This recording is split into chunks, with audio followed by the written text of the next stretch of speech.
In this video, we will demonstrate how to access the turbine. Prior to accessing the turbine, please ensure that you have used the bypass tool to close both the outlet and inlet bypass valve knobs and depressurize the system. Then push the red secure clip holding the valve body and bypass valve in place from underneath and lift it up and set it aside. Then repeat this process for the other side.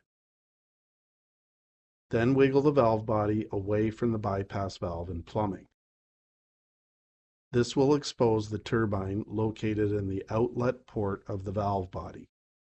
To remove the turbine, first use either a flathead screwdriver or pliers to pry the nose cone retainer out of the outlet port. Please make note of the small white rubber ball located in the center of the nose cone retainer. It is important not to lose this ball as it can easily fall out.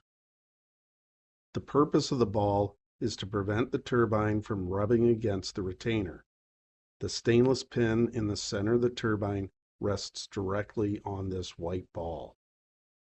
To remove the turbine from the valve body, use a pair of pliers. Note that there are two magnets located on either side of the turbine. These magnets allow the control valve to measure the water volume passing through the unit. As the turbine spins, the meter cable tip detects the magnets to track the total number of gallons that have passed through the unit. You'll then want to clean the outlet port of any buildup or debris that may have caused the turbine to jam. Additionally, ensure the turbine itself is cleaned of any buildup, or you can simply replace it with a new turbine if necessary. Please note that there's a specific orientation required when reinstalling the turbine. To protect the magnets and ensure optimal performance, the wider side must face into the control valve body, while the tapered side should face outward, as demonstrated here in the video.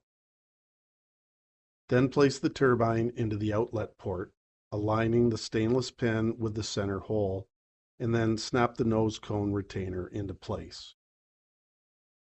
We recommend using a screwdriver or pick tool to ensure that the turbine spins freely, as shown here. Prior to reconnecting the valve body to the bypass valve and plumbing, please apply a light amount of silicone grease to both O-rings on the bypass valve. Once lubricated, push the components together and secure them into place using the two red clips. Then remember to slowly open the bypass valve knobs to allow water to flow through the system and repressurize it. You have now successfully inspected and cleaned or replaced the turbine assembly. Visit us at www.canaturewg.com.